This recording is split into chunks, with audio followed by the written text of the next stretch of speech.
Hi all, welcome to சுவையான உணவுகள். இன்றைக்கி நம்ம பார்க்க போகிற சமையல் குறிப்பு பார்த்திங்கன்னா ரொம்ப இன்ட்ரெஸ்டிங்கானவும் தேவையான ஒரு சமையல் குறிப்பு.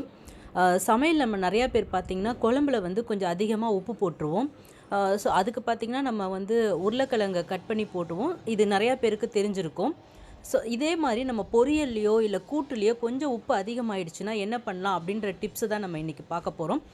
இன்கேஸ் நம்ம கூட்டு பொரியலில் கொஞ்சம் உப்பு அதிகமாக போட்டோம் அப்படின்னு சொன்னால் ரொம்ப சிம்பிளுங்க.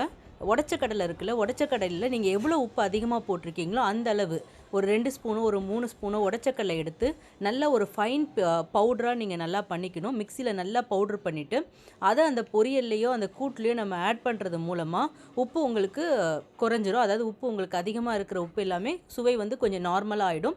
அண்ட் பொரியல் கூட்டுமே டேஸ்ட்டு பார்த்திங்கன்னா ரொம்பவே நல்லாயிருக்கும். ஸோ இதை ட்ரை பண்ணிவிட்டு கமெண்ட் பண்ணுங்கள். தேங்க்யூ.